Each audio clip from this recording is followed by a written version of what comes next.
Вземи решение. Бъди различен. Промени външния си вид. Отиди на ново място. Не се съобразявай с другите. Прави си твоите неща. Не ги слушай. Кои са те, че да ти казват каквото и да е и без това? Проваляй се. О, да, проваляй се. Проваляй се още. Проваляй се пак. Проваляй се пробвайки.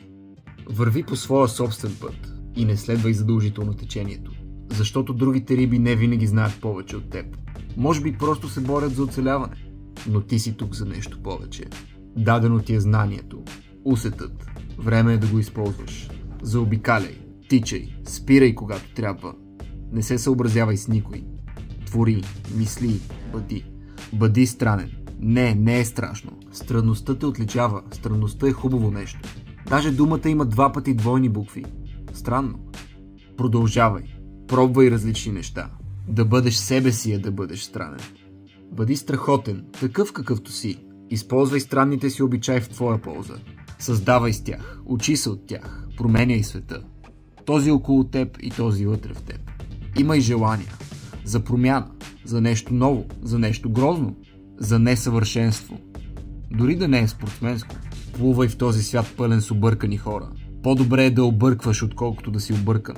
Но понякога и двете са неизбежни. Объркваме себе си от това колко сме объркани. Нищо, бъди объркан, бъди странен.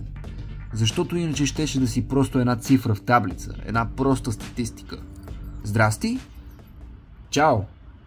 И ако трябва да съм честен, за всеки бит трябва да ми дадете минимум 500. Каквото е било. Посоката е винаги нагоре. Пътя ми е винаги напред. А зад мене всичко чупи се. Няма нищо случайно. Ситуации навързани, как трябва да има и за теб. Те няма вечно никъде. Каквото е било. Посоката е винаги нагоре. Пътя ми е винаги напред. А зад мене всичко чупи се. Няма нищо случайно. Ситуации навързани, как трябва да има и за теб. Те няма вечно никъде.